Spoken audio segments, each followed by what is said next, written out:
Hi, I'm Avery Davidson. Thank you for joining us for This Week in Louisiana Agriculture, the only TV show bringing Louisiana farmers and consumers together every week. My partner, Kristen Oaks-White, has the week off.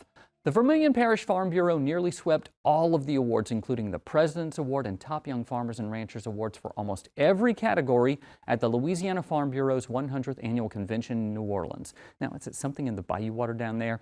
Well, this week, TWILA's Neil Melanson tries to learn the secrets of their successes so other parishes can do the same. This year, the winner is Vermilion Parish. The President's Trophy capped off a winning night for Vermilion Parish, its third win in as many years. However, the parish also took home 6 other awards. That night, Brian Seamal was still in shock after so many wins. Oh, it was just so exciting that it looked like we were going to sweep everything. They just kept coming. Really good night tonight. Back home, Brian is preparing for sugarcane planting as well as some custom haying he's doing here. He's had some time to reflect, and he says he would like to see other parishes win just like his, as it makes all of agriculture better. Everything that we've accomplished has completely been a team effort. The young farmers and ranchers have really stepped up, and they've started doing fundraisers and fun events and Christmas lights on equipment and stuff, and it's just been phenomenal. And everybody's taken a leading role in their different parts and stuff. And even the older board members are still getting involved, and at all of our meetings we have between 25 and 50 people to show up, and very good conversations and good speakers, and it's just been a community effort. Philip and Chelsea Domingue took home the Young Farmer and Rancher Achievement Award. Both have said their success is due to the active YF&R program in the parish. Honestly, I didn't think that we were going to win it because I said there's no way everybody that has come before us that we would also win the award tonight, and we're very proud of all the hard work that has been going on in our parish and proud to be a part of it. Hard work and dedication are things Laura Hebert knows about. She's the daughter of a former parish president here who taught her the value of farm life. Laura hopes her win can show other farm women they're up to the challenge. It was tough at first. I found that, I was struggling to do things, and I was scared to go on my own and really do the full-fledged farming on my own. But once I started kind of putting that aside, putting, the negative thoughts and just really working towards being better, I found that I was able to do those things that I thought I couldn't. Here on her sugarcane farm, Amanda Dion is preparing to compete at the American Farm Bureau discussion meet. Her win at the state level is no surprise, as she even wrote a children's book about farm life featuring their dog Case. The real-life Case and her son Walker accompany her everywhere on the farm. She credits her success to the supportive environment at Farm Bureau. I think it comes from deep down. I've been in 4-H since I was really young here. Even though I moved away, whenever I came back, it's like you were welcomed back home. The agriculture here is like none other, and I can say that from experience because I've lived in other places. You can tell from the signs outside the building that the Parish Farm Bureau is very active, which is integral to their success. But if they do have a secret, it's right inside here. Good morning, Vermilion Parish Farm Bureau. Gwen speaking. Gwen Broussard is the Federation assistant here and very active in promoting the parish online and in person. Each of the people we talk to credits her for being so helpful and involved. She turns it right back around on them. I have a great group of people that step up to the plate when we say, okay, this is what we're going to be doing in the parish today or next week. And they're all so engaged and eager to get involved. So we have 52 YF&R members. We have 30 board members. We probably have about 15 active women's committee members. So it takes a small army to put together what we do, but anytime we call for them to come and support an event, they're always willing to help in any possible way.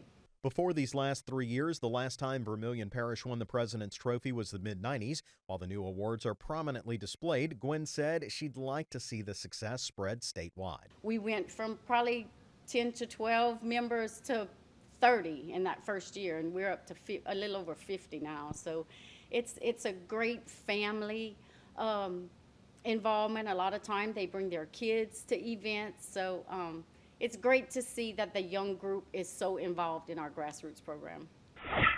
Now, if you want to party with the folks in Vermilion Parish, you can. They will once again be holding their Party at the Red Barn fundraiser in February of 2023, and that money goes to helping cultivate the next generation of young farmers and ranchers. And Avery, I mean, it was so great to be down there, and I'm really glad I got Gwen to talk on camera because all day she helped me coordinate all of those different people you saw in that story. She is absolutely fundamental and critical to their successes there.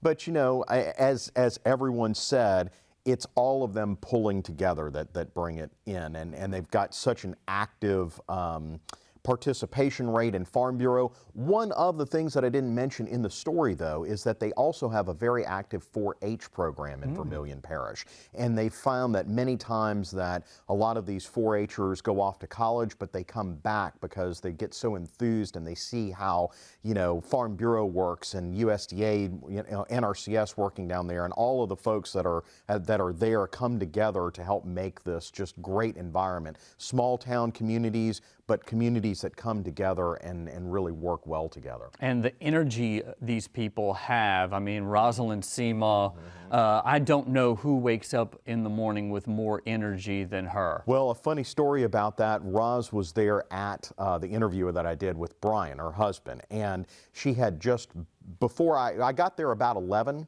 she had already biked to Abbeville and back by the time. So she's just a dynamo. I was about to say, make all of us feel like underachievers now. Yeah, Laura said if she just had Amanda Duyon said if she just had a quarter of that energy, you know, it would be great just to help chase after her 2 young kids. Well, thank you so much for getting that story, Neil Melanson. The sugar industry in Louisiana produces about 20% of America's sugar supply. American Sugarcane League General Manager Jim Seymour says the sugarcane industry remains strong and credits that to new varieties developed right here in state. So Louisiana's sugar industry is based upon new varieties. And we're releasing a couple of new varieties this year, one made here at LSU and another at USDA, but all working in conjunction with the American Sugarcane League.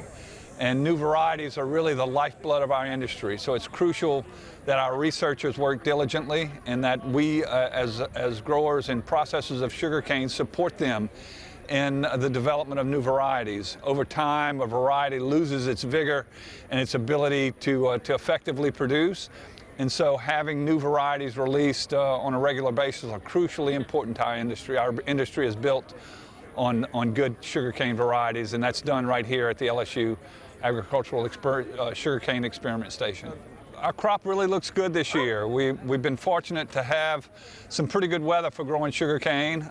We had a relatively dry spring, and then through the summer we've had moisture, pretty decent rains. So most all of the crop looks good. A few spots here and there that could use a little rain further north and out to the west. But all in all, we've got a really good crop, potential for a really good crop, but a lot can happen between now and then of our harvest season, which wraps up in December. But right now, we're pleased with how things look in Louisiana's sugar industry.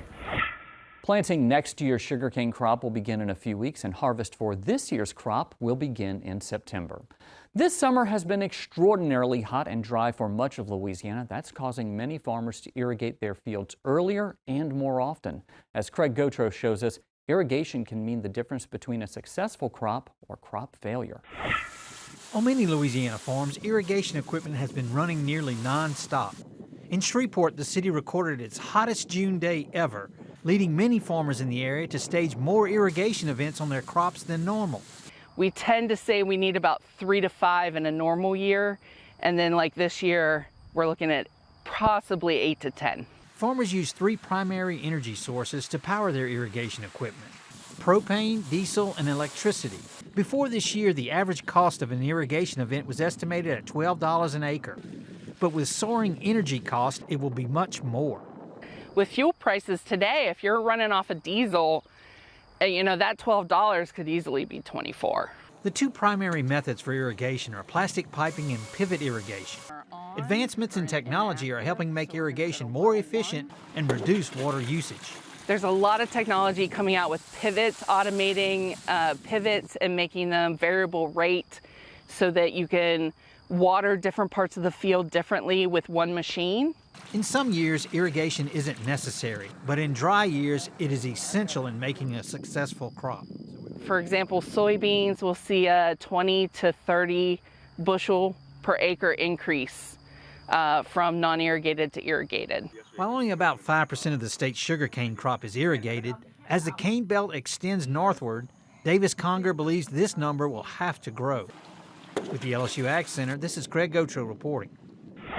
It's estimated that about 90% of Louisiana's irrigation is done through plastic piping, the rest being done through pivots. A crop that is not so reliant on irrigation is cotton, one of the more drought-tolerant crops grown here in Louisiana. This week, TWILA's Carl Wiggers takes us to Tensas Parish, where some dryland cotton is ready for a shower. Since 1977, there's been cotton on Davis Farm / Bales and Bushels LLC since 1977 up to 2017. James Davis Jr. is the second generation of his family to grow cotton on this farm, but the markets could not support a cotton crop after 2017. That's when he moved to a mix of soybeans, corn, and milo. That's what he wanted to plant this year also, until the wet spring delayed planting his corn. I think I'd rather have early cotton and beans than late corn. And, I returned my corn seed and the starter fertilizer, and more or less, stayed focused on planting soybeans and cotton. And we got to planting, and you'd plant a day or two and get another shower. Plant another day or two and get a shower. And then the rain just stopped. And when it stopped, it stopped. Those spring showers kept Davis from fighting back winter weeds, a costly setback as his cotton emerged. I would have been able to control a weed. Now I've gotten the rain and the cotton done come up, and what I can put over the top of cotton won't control it now. Those weeds are also competing for moisture with that young cotton seedling, so there's no moisture there. So where you have that weed competition, it's severely limiting the ability of that cotton plant to get established. That competition would not be so damaging if the summer months would not have been as dry as they've been. We've been severely dry. I planted some cotton in late May, and to date that cotton has only received around 2.5 to 3 inches of rainfall. None of this cotton is irrigated, so every inch of rainfall matters. The plants still have the potential to do what they need to do, but things need to happen timely on it. They get the right rains at the right time to where we can put the moisture in the bowls. I believe, a few timely rains between now and, the first part of August will go a long way as far as, turning this crop around and finishing the crop out. One more factor all crops are dealing with is heat. Davis says with his cotton at this size, a little bit of moisture goes a long way, and the plants can take the heat and add fruit. The canopy has gotten to a point to where the ground is shaded, and whatever moisture it gets, it can conserve it. And when you just putting that heat down on that cotton, man, it's kind of like a fat boy in the candy store. He getting it in, and that's what the cotton is doing. It's doing what it's doing. It's making bowls and squaring and doing it all. My old daddy would be proud to see this old cotton right here. He'd be proud to see it. This cotton does need another rain. Until that day comes, Davis is holding on to the one thing that all farmers cling to. One thing that I do know about farmers, and most all of us farmers, is you got to pretty much have faith. It's been the Tensas Desert up here. In Tensas Parish, I'm Carl Wiggers for This Week in Louisiana Agriculture. According to the latest crop progress report from the USDA, more than 60% of Louisiana topsoil is rated either short or very short on moisture. And that's important for farmers whether their crops are finishing up or getting ready to be planted, like sugarcane. The American Farm Bureau Federation is calling on the USDA to take steps to ensure American farmers continue to have access to crucial fertilizer supplies. The organization submitted comments on USDA's request for information on access to fertilizer. The Farm Bureau's recommendations include assistance for farmers to expand on-site farm fertilizer storage capacity to help them manage costs the year round. AFBF wants the EPA to reform its review processes that creates barriers to domestic fertilizer production. Farm Bureau also wants modernized weight restrictions for trucks to help reduce the number needed to transport goods and to enact rail reforms to help promote competition, fairer rates, and reliable service. We're almost 2 months into hurricane season, and so far, knock on wood, we've been spared. However, we are moving into the more active season for Louisiana, which is why now is the time to meet with folks from your local Farm Service Agency and Natural Resources Conservation Service to take action now to protect your land and investments. These downed pecan trees, hundreds of them. That's what Hurricane Laura did to Grant Parish 2 years ago. Man, it was horrific. Charles Yerby remembers it well and says if a storm like Laura is headed this way again, he's not hanging around. This parish and my neighbor right over here was devastated. I helped clean his place up. He lost 500 or 600 trees, and that's his big business is pecans. And his name is Benji Littlepage, and he lost, big time loss. That big time loss was not just in the current crop and the future production, but also in the money spent to clean up after the storm. We have just finished the first deal of cleaning pecan trees up. It's taken 2 years to clean this mess up, and we still haven't got it all done. We still got fences to rebuild. That's where the USDA's Farm Service Agency was able to help through the Emergency Conservation Program for fences and the Emergency Forest Restoration Program for timber. I like seeing when a producer comes back and they've got everything cleaned up and it's back to the way it was, and they're happy that they can operate like they were before the disaster. That's a big thing for me. Charles and his son Ryan work together on their farms in Grant Parish. While they know FSA is there to help after a storm, the Natural Resources Conservation Service helps them prepare by protecting the most important element in agriculture. That soil is going to grow all our crops for us. It needs to be healthy. It needs to stay put. It's going to grow our forages that the livestock eat that we then consume. So that soil is the start of everything we do with agriculture.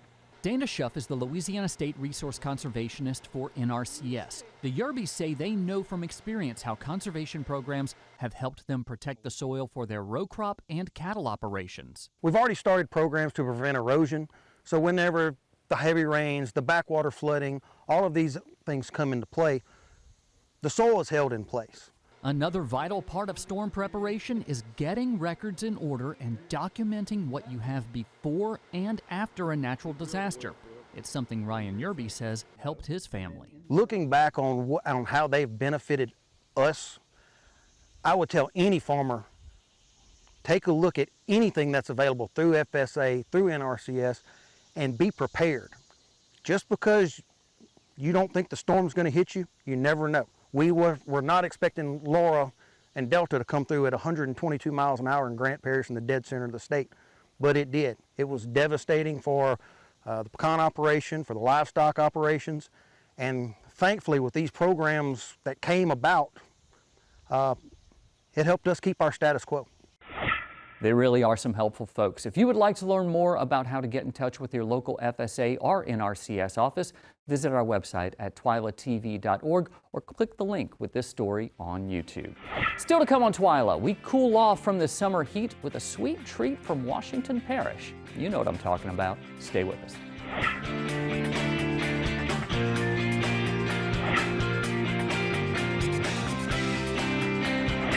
Hamburgers and hot dogs are common staples for summer cookouts. Another traditional menu item is an ice-cold watermelon. In Louisiana, Washington Parish melons are ripe and ready to top off your summer meal. As TWILA's Craig Gautreaux shows us, now is a good time to get one.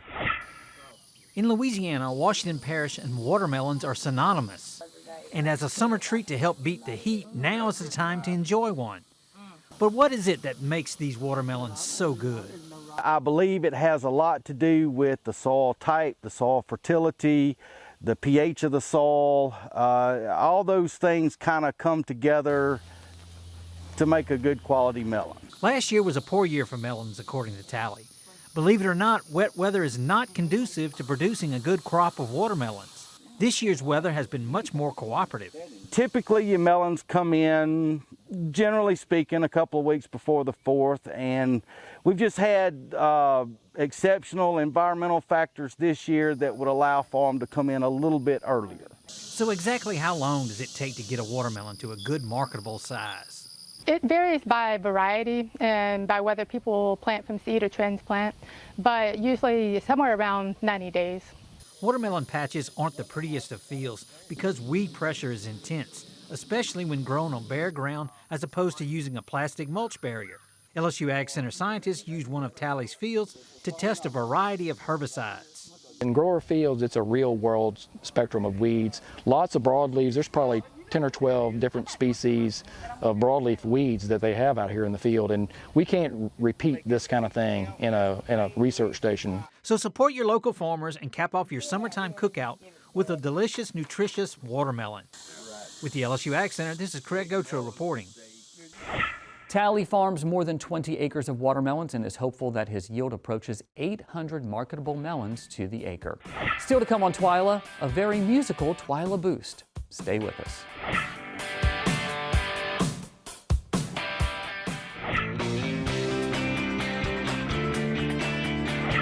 For more than a decade, the Peterson Farm brothers have been rolling out viral videos featuring musical parodies of hit songs straight from their farm in Kansas. In their latest hit, the trio creates a new twist on AC/DC's classic hit, You Shook Me All Night Long, with their version, You Planted All Night Long. Now, this new version hits just right, especially with so many farmers forging ahead to plant some crops, harvest others, working around some difficult seasonal weather. We hope you enjoy it.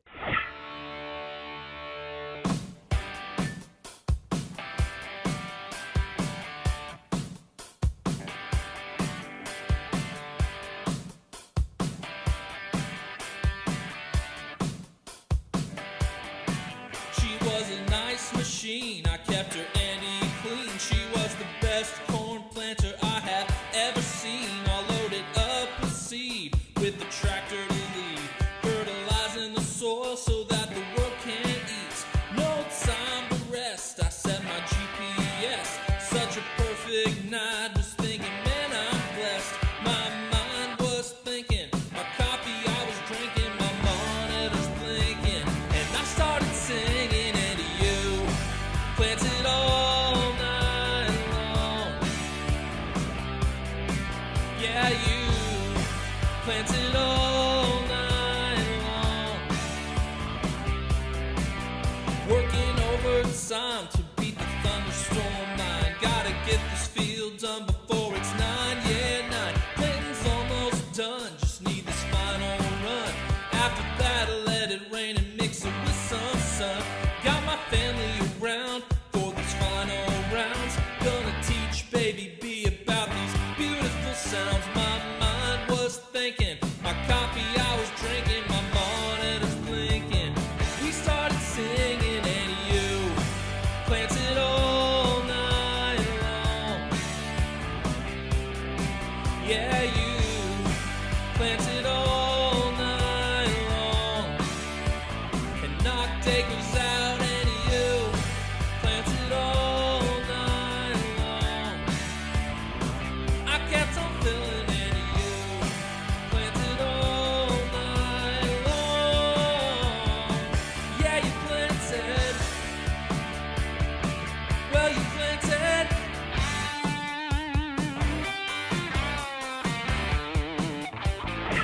Aren't you glad I didn't pull out my guitar this time? Now, to see more videos from the Peterson Farm brothers, visit our website at twilatv.org. That does it for this edition of TWILA. Be sure to join us next week when we'll have a new Feasting on Agriculture for you. Until then, you can watch all of our stories online at twilatv.org. Be sure to like us on Facebook, follow us on Twitter and Instagram, and you'll find all of our stories and more on our YouTube channel. Be sure to subscribe. Turn on those notifications. That way you know when we put something new out. For all of us here at TWILA, thank you for joining us. We hope to see you again right here next week.